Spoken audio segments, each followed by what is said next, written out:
Welcome to the CFL Outsider, a short series of totally impartial hot takes, odd takes, and generally unconventional opinions on the CFL and Canadian football, with your host and presenter, Old Man Shouting at Clouds. Hey kids, welcome back to the CFL Outsider for Week 16, the hero's journey. And strap in kids, because we've got a whole bunch to talk about today. Don't know how long this is going to go, but there was some good stuff.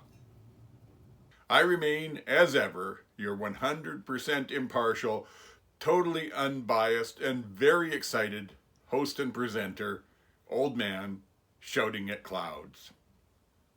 Excited because, oh man, do we have a great last quarter maybe of the season, a little less. 4 games for everybody.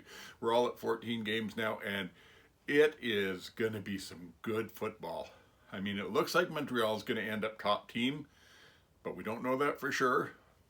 Looks like Calgary and Hamilton are going to be in the bottom and out of the playoffs, but we don't know that for sure. It's open for just about anybody. Pick 'em this week. Last week was supposed to be the easy pick 'em one. I basically went 0 for 3. 2 losses and a tie. This week looked like they were much harder games to predict. They were all should be close. I go 3-1. So I'm either, depending on how you look at it, 38, 13, and 2.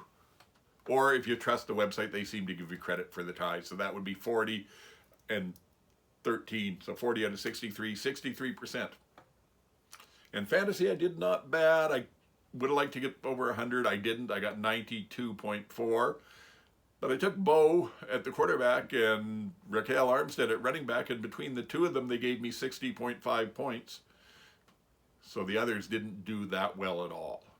I've got some new strategies or old strategies I'm going back to in fantasy this week. Check out Old Man Plays CFL Fantasy when it comes out later in the week, and we'll talk about what I'm going to do.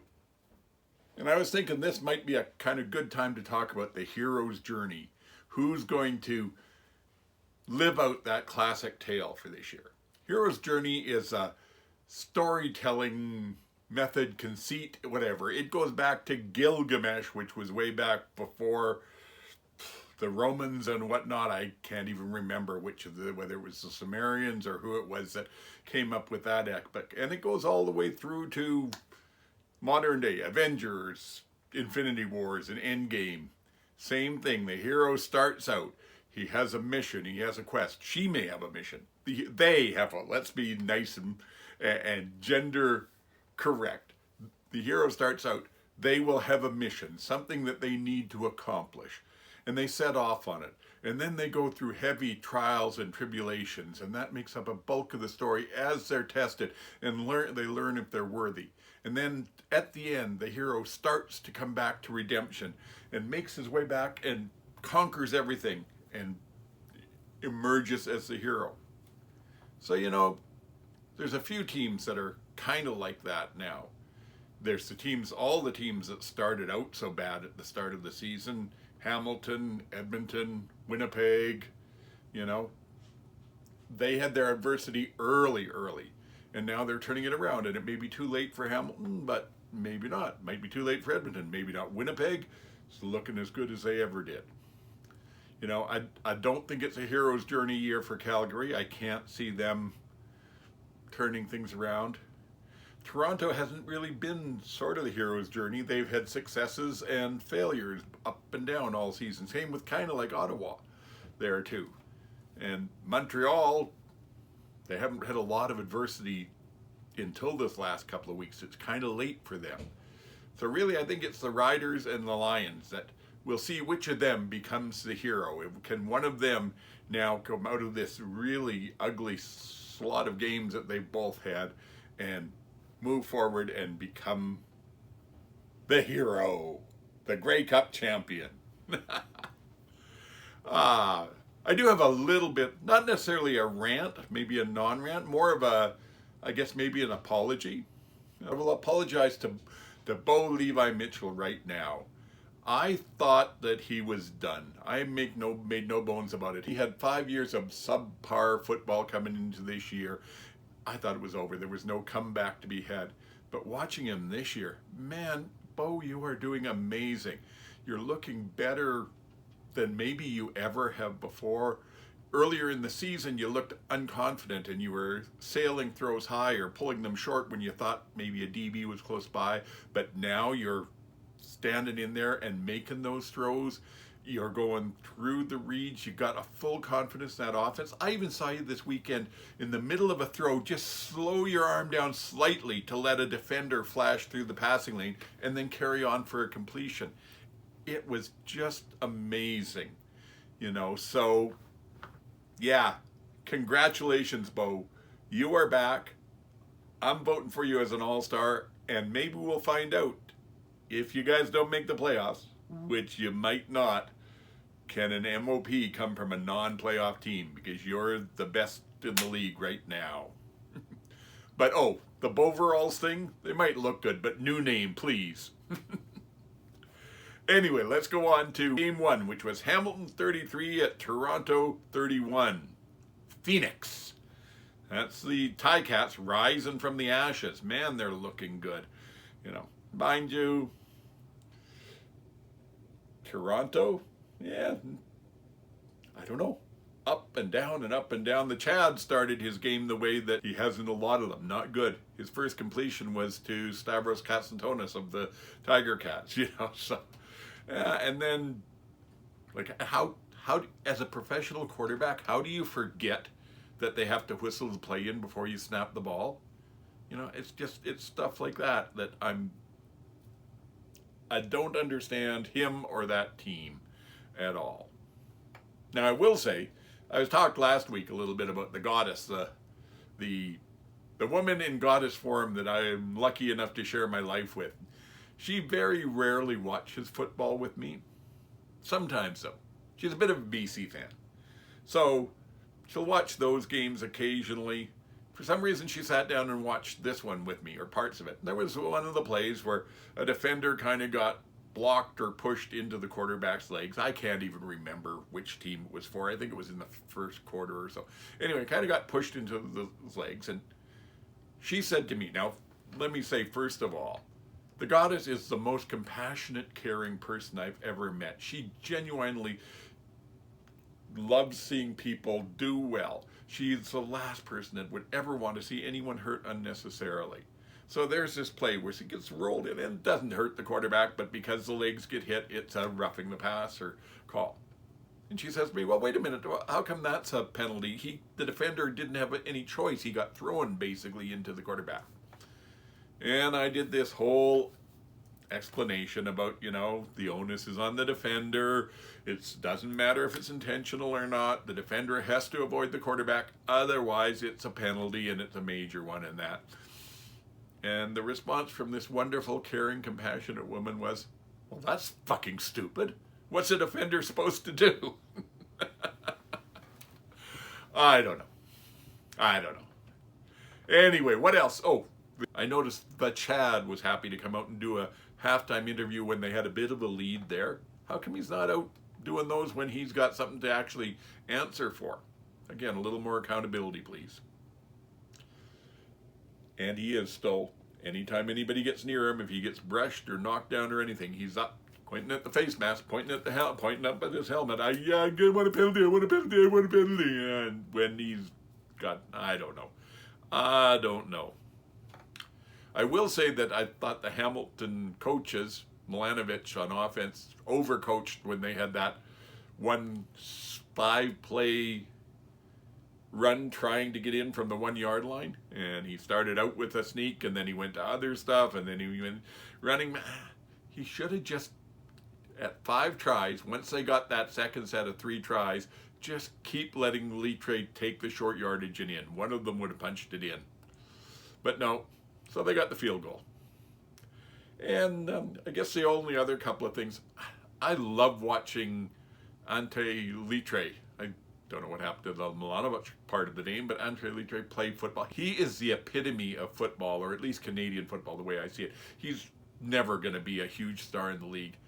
And us real hardcore fans are going to love him. He's smart, he's tough, he knows the game inside out, he'll do whatever's needed for it, and he's obviously got a hell of a work ethic to be able to do what he does. So great job there, Ante. Just keep it up.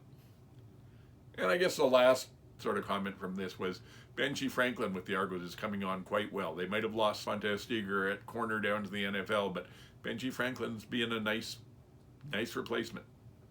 So let's go to game 2. Saskatchewan 37 at Calgary 29. Grasshopper steals the pebble from the master's hand. Yep, Corey Mace and Mark Mueller both grew up in the Calgary coaching system, and Dave Dickinson is now the patriarch of it. And they outdid him. Mind you, they've got a little more talent to work with too. So, the Riders, I've got to say, they looked sharp all game. I think they scored on something like 7 of 11 of their drives or something, and they just looked sharp right from the very, very beginning. And that game with Raquel Rock Armstead, 207 yards. I'm not going to talk a lot about that because everybody's raving about it. But I will say though, they had the worst running game in the league. The Riders did. The worst running game. And they didn't even have to face the best running defense because statistically that's them. So they don't play against them. They don't play against their own D. Their running game was really flat. They came out with this game and made a lot of difference. And I think there were a couple of things with it. I think it had to do with the fact that Calgary is a very poor run defense team. There was no film of Armstead in the Saskatchewan system. They had him from Ottawa, but he was running differently there. That O-line was moving people around. And one of the things that they've been forced into is they've had to put a American on the interior of that line. They're Jones at tackle, that they brought in to try and play tackle.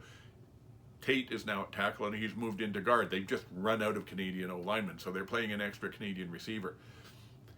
And I think that made a big difference in the run game. So I'm thinking, as we see more of this, BC had to go with a American guard this week too, I think Woodruff. So one of the things I'm looking forward to is if an American lineman can make that big of a difference especially on the run game, then as the Canadian and the global players get better at all of the other positions the way they are now, when we start seeing Canadians to the point that we can put 2 or 3 Canadians in the secondary or a couple of solid linebackers. I mean, there are teams that do that right now, and the more that we do that, the more there's going to be less reliance on the O-line having to be all Canadians on the interior.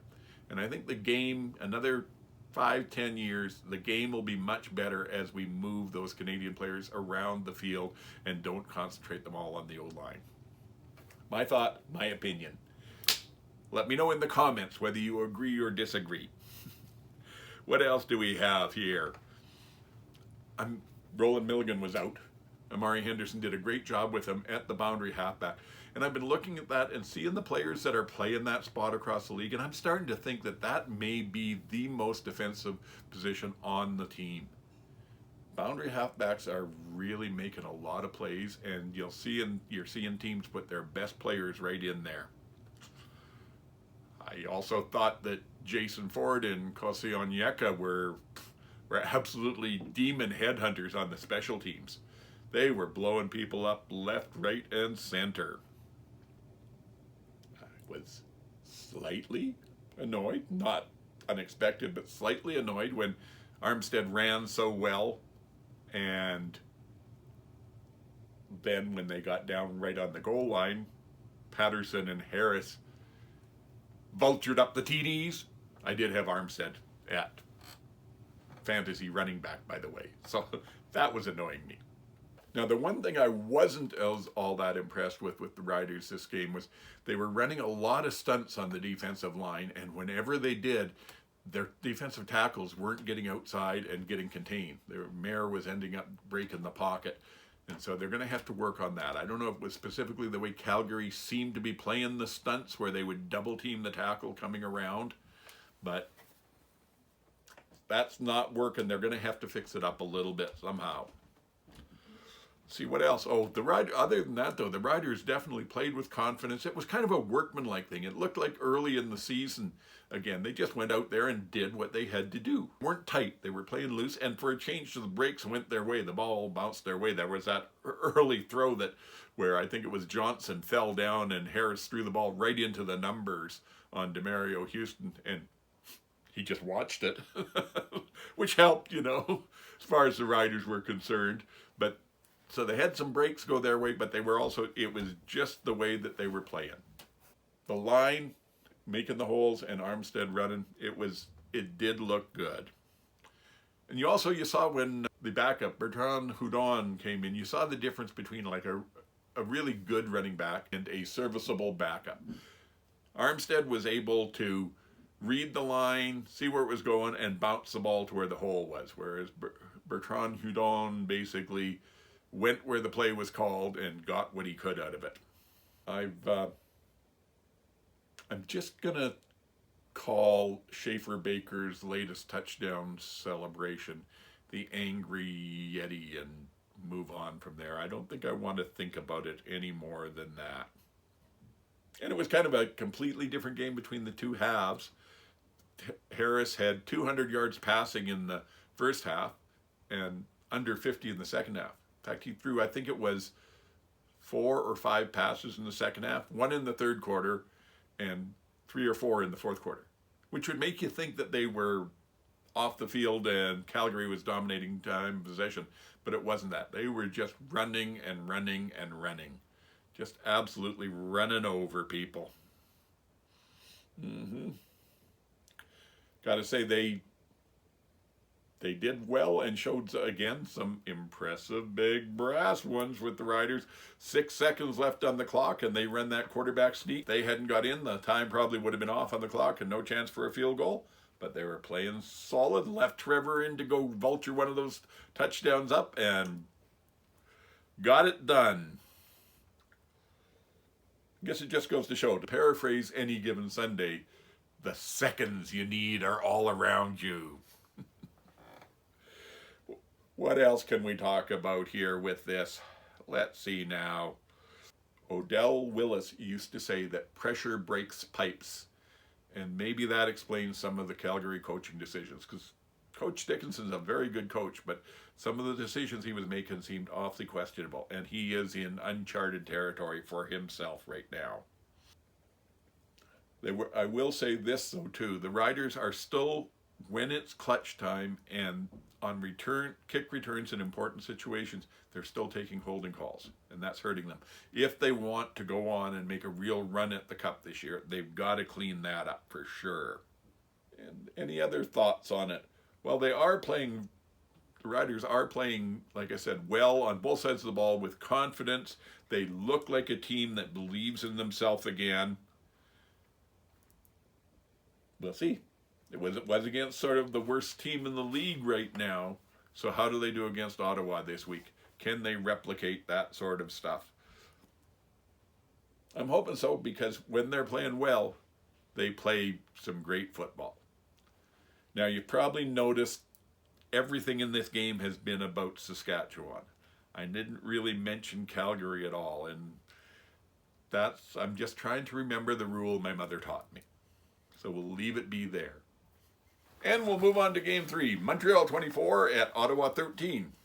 Defense wins championships. Certainly has with Montreal, although their offense played well in the last Grey Cup. But that was the difference. Both defenses played well here. Montreal's played better. Which is kind of surprising in that away kit they were wearing. Way too much white. Way too much white. Put some more color on the pants or something, man. That's just... Ugh. Now, the Red Blacks, they pretty much dominated play in the first quarter. They were moving the ball. They were marching it. They were looking like they should have been winning the game, but they were still down 7-3. Partially because Mustafa Johnson had really come to play and was playing havoc with them to some degrees. But overall, for that first while, they were doing well, like I said. But Montreal's defense was also playing well. And then Montreal caught fire a little bit. Their defense was still kind of anemic all game.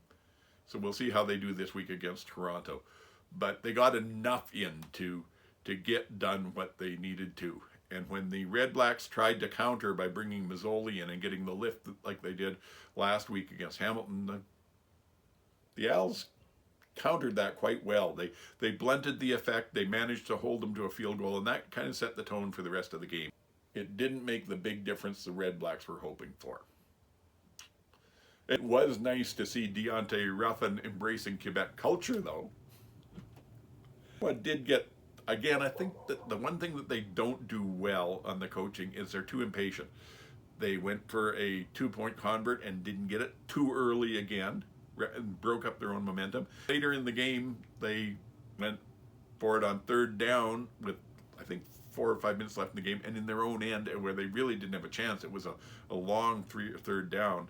So they just maybe need to be a little more patient and accept that they can win at the end the way they had a couple of games earlier in the year.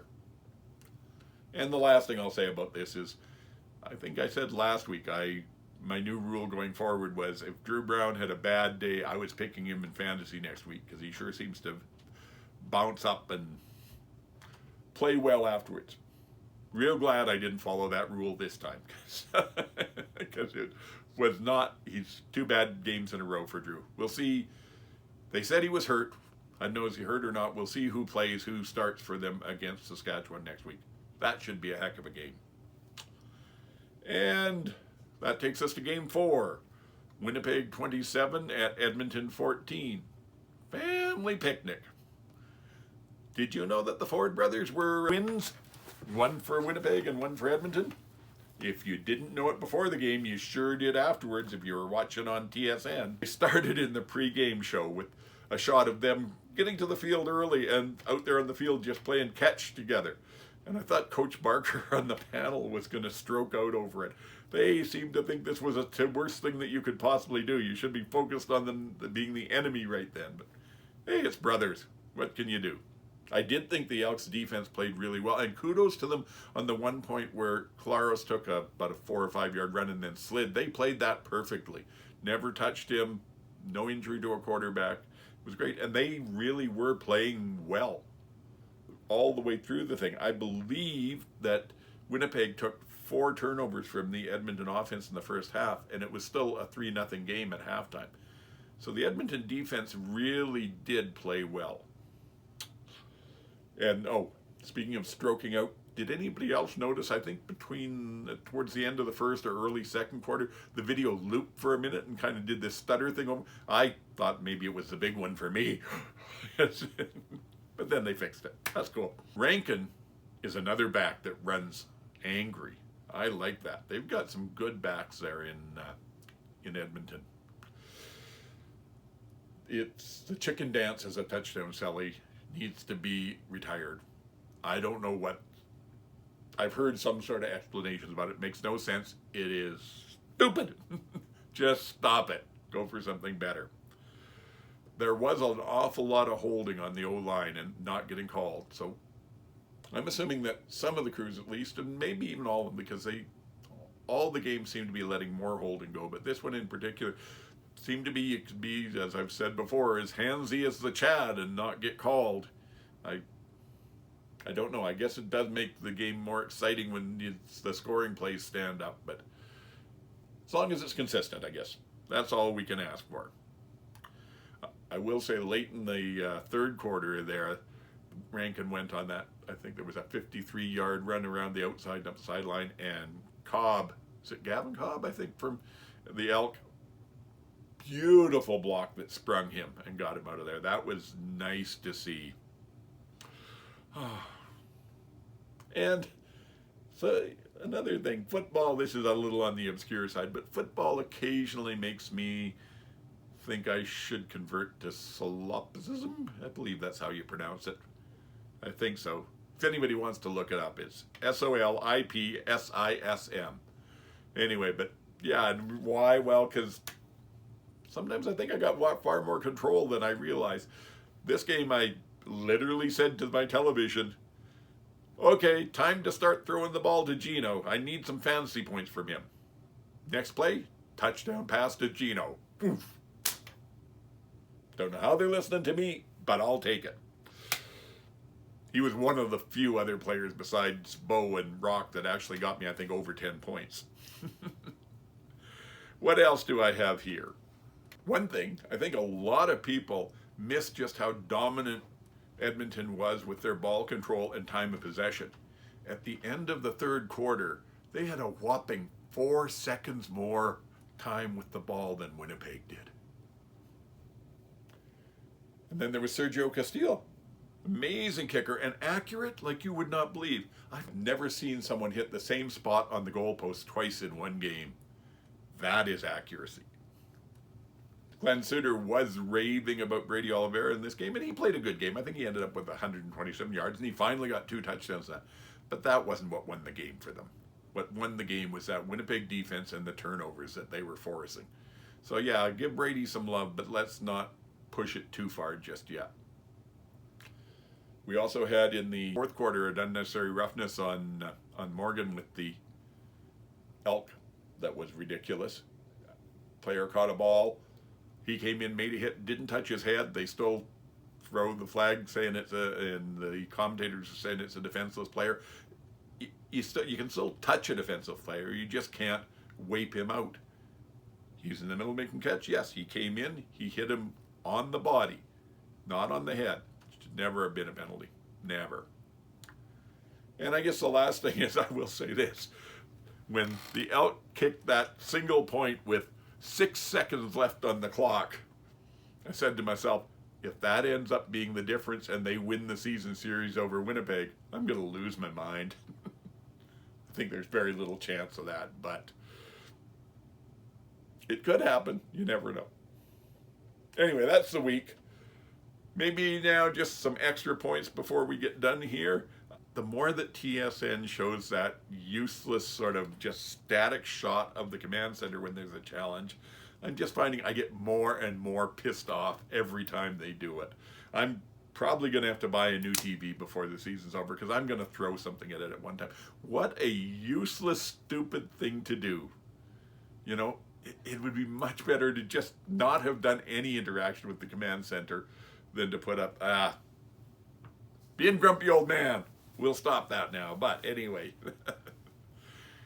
Now, I will say again, just, you know, at this time of the year, this is talking about one team, but this time of the year, everybody's fighting injuries. I know that. Anyone who's smart about football knows that. Everybody's got injuries. They got injuries in key spots. They're looking for what depth they have to keep themselves going. So it stays fairly level. And though there are some teams that get hit in specific areas. And I got to say, it's amazing. Yes, Saskatchewan's been on a 7-game winless streak, 1 tie and 6 losses in there, but they were all really tight games. And that, what makes that even more amazing is when you realize that on the 6-game list, they have an entire defensive line, 4 full defensive linemen, starters, good ones. And on the 6-game list, they also have an entire offensive line and alternate, 6 offensive linemen. Again, all of them good enough to start. And they've got somehow patchwork, put stuff in there with little bits here and there, and have found ways to make it work. So kudos to the Saskatchewan coaching staff, their line coaches especially, on what's going on. You'd never know that from watching them play, you'd never know that they have that kind of troubles on the line. Oh, and speaking of Saskatchewan, I've been thinking lately, I wonder if they should get like an honorable mention or an assist or something on the Montreal's winning the Grey Cup last year. I mean, they did have Cody and Jason together practicing and working out the kinks for 2 years in Saskatchewan with nothing happening, and then they went to Montreal and all of a sudden, boom. So they should get some sort of credit somewhere down the line, you got to think. I'm also pleased to see TSN, I thought this weekend, did a much better job of showing us more of the penalties. Not all of them. There were still misconducts that they didn't go back to and stuff like that. But they did at least show us more of them, of what was going on. And there were some that, yeah, the officials are obviously calling it really tight. But at least we know. And when we see it, we can understand what's going on. So thank you, TSN. Keep that up. You know, doesn't have to be everyone, but if there's something, an offsetting misconduct or something where it's more than just something said, please show it to us. Oh, and another thought on Saskatchewan. It seems like there's a lot of them this week for stuff, but strangely enough, the most popular player in Saskatchewan this year is Shea Patterson, the backup quarterback. Knocked me over with a feather. And yeah, I guess that's probably just about everything that I have for this week. Hope that you enjoyed it. I hope you've enjoyed this show. I hope you enjoyed the week of football. It's beg time. There's been a little subscribe button down here on the corner of the screen, all screen. If you've enjoyed this, subscribe it. Please share it out to anyone else that might like it. And comments, put them down. Let me know if you agree or disagree with what I'm doing, what I'm saying. And the like button. Make my day. Get that like button. Give me lots of likes. It's really fun to see how many views you get and that there's a lot of people saying, yeah, I like that. Good for the ego. Pumps me up. If you like what I'm doing, keep doing it. Keep doing the likes, and that'll help keep me going. And that's about it. But otherwise, yeah, subscribe. Like I said, on the end screen here, we'll get the subscribe button come up there again, and a new one, and a couple other videos that you can take a look at and stuff. And that's it. So hope it's another good weekend of football. I hope that if you're playing fantasy and pick'em, you have a lot of good luck. And we'll be back next weekend to talk about it. But until next week, get the hell off my lawn.